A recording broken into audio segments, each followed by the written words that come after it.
कुंज विहारे नमः। श्री स्वामी हरिदासो विजय तीर्थराम। भगवान का भजन कैसे करें, यह प्रश्न बहुधा उठता है। यद्यपि परब्रह्म परमात्मा भगवान श्री शिव और भगवान विष्णु के नाम स्मरण की अनंत महिमा वेद शास्त्रों में विस्तार पूर्वक वर्णित है, तथापि लोग यह भी कहा करते हैं कि भैया हम नित्य ईश्वर का नाम लेते हैं, उनका स्मरण करते हैं, फिर भी हमें इसका कुछ भी फल मिलता हुआ प्रतीत नहीं होता। न जाने क्या कारण है।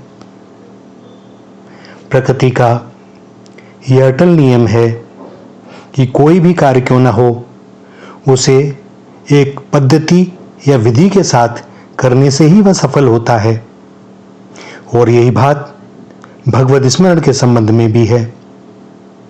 यदि इसे भी विधि पूर्वक किया जाएगा तो निश्चय ही शास्त्रों में भगवत स्मरण का जो फल बताया गया है वह मिलेगा ही।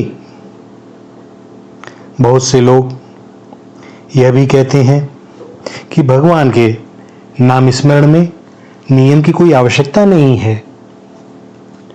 गोस्वामी जी कह गए हैं, तुलसी अपने राम को रीज भजो या खीज, उल्टे सुलटे नीप जय, खेत पड़े सो बीज।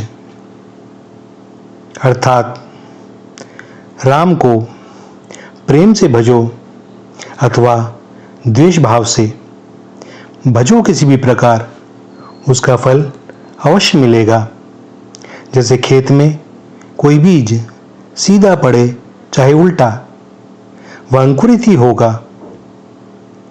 किंतु जो लोग इस बात को मानते हैं वे गोस्वामी जी की बात का पूरा आशय नहीं समझे।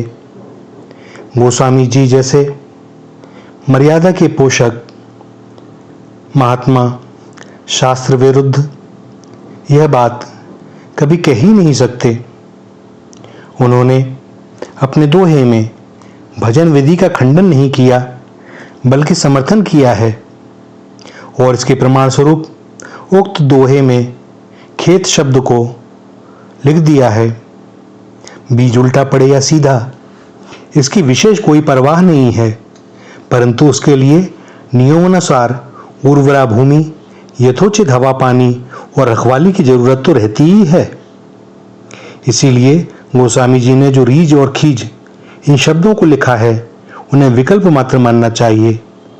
इस दोहे का तात्पर्य तो यही है कि शुद्ध अंतःकरण रूपी खेत में ही ईश्वर नाम स्मरण रूपी बीज फलित होता है, अंकुरित होता है, न कि अशुद्ध मन रूपी ऊसर भूमि में। इसके साथ ही साथ खेत शब्द से उन्होंने संकेत किया है कि ईश्वर प्रेम रूपी जल से सींचते रहने से, ईश्वर के नाम के 10 अपराध रूपी घास फूस को हटा देने से, शास्त्र विरुद्ध मन कल्पित पशु पक्षी और तुषार से उसे बचाते रहने से, सच्चे संतों के सत्संग रूपी ग्रीष्म प्रचंड सूर्य की किरणों से या तत्व विचार रूपी ताप के निरंतर लगे रहने से, और मन के उत्साह लगन चंद्रमा रूपी अमृत वर्षा आदि संपूर्ण साधन विधि से ही भजन रूपी बीज परमात्म साक्षात्कार रूपी धान्य उत्पन्न करने में समर्थ हो सकता है।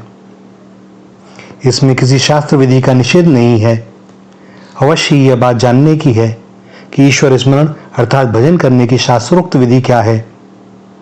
शास्त्र कहते हैं कि संतों की निंदा, पापी पुरुष के सामने नाम के वैभव की कथा कहना, शिव और विष्णु गणेश सूर्य शक्ति में भेद बुद्धि रखना, वेद वचनों में अश्रद्धा रखना, शास्त्र वचनों में अश्रद्धा रखना, सदगुरु के वचनों में अश्रद्धा रखना, ईश्वर की नाम की महिमा को अर्थवाद समझना, सब पापों को मिटाने वाले ईश्वर का नाम मेरे पास है, अतः मैं जो जो पाप करूंगा वे सब मेरे नाम लेने से मिटते रहेंगे, ऐसा समझकर निरंतर पाप में संलग्न रहना।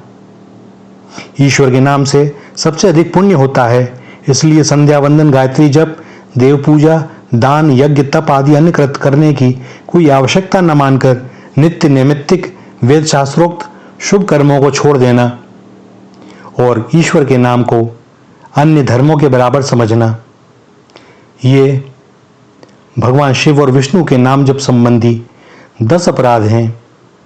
अतएव इन्हें छोड़कर ही भगवान का नाम जपना चाहिए। इसी भाव को लेकर किसी ने कहा है, राम राम सब कोई कहें, 10 ऋत कहे न कोय, एक बार 10 ऋत कहे, कोटि यज्ञ फल होए। अर्थात राम राम तो सभी कहते हैं, परंतु नाम जप के 10 अपराधों से रहित होकर नहीं जपते।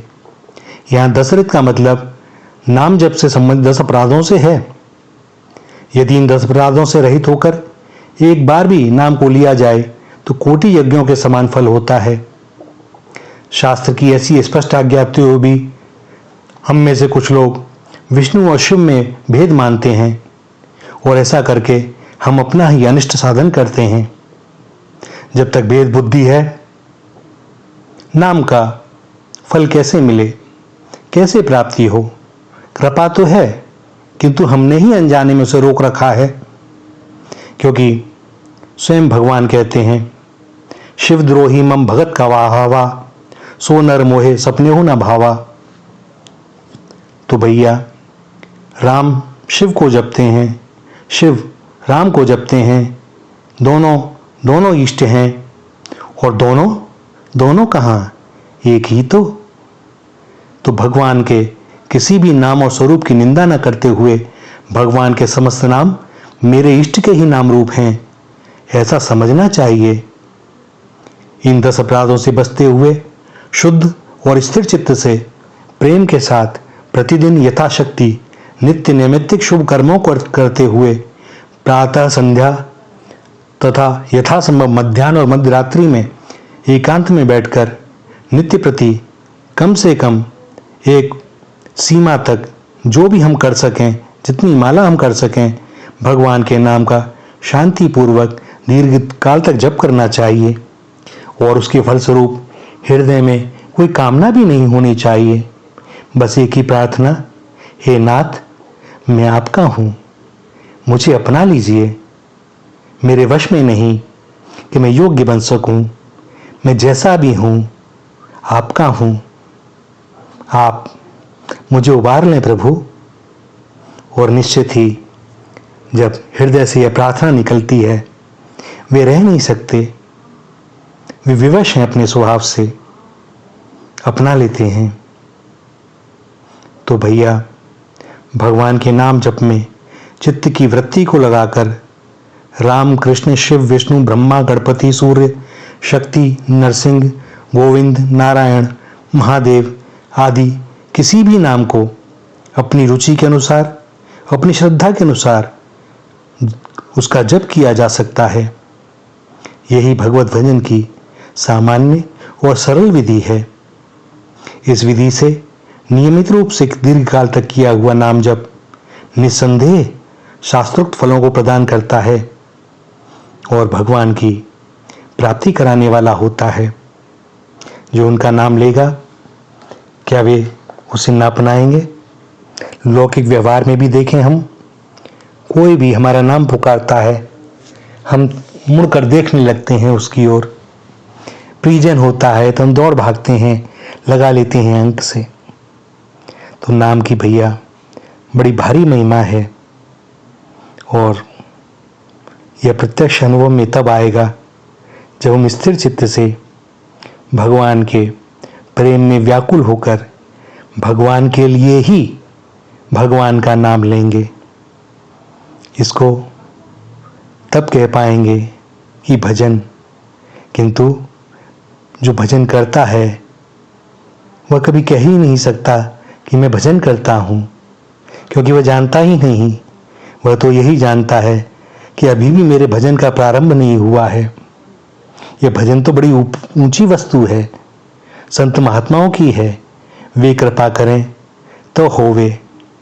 तो भैया, यह दैन्यता का स्वभाव इसी कारण से आता है कि कहीं ना कहीं उस व्यक्ति के भीतर नाम जब चल रहा है, और जब नाम जब चलता है तो भगवान के जो भी गुण हैं व्यंश रूप से उसके हृदय में स्वतः ही प्रकाशित होने लगते हैं, वही स्वभाव हो जाता है। इसीलिए तो कहते हैं कि संत और भगवंत, इन दोनों में कोई भेद नहीं है, वे एक ही हो जाते हैं। वैसे ही श्री राधा श्री राधा श्री राधा।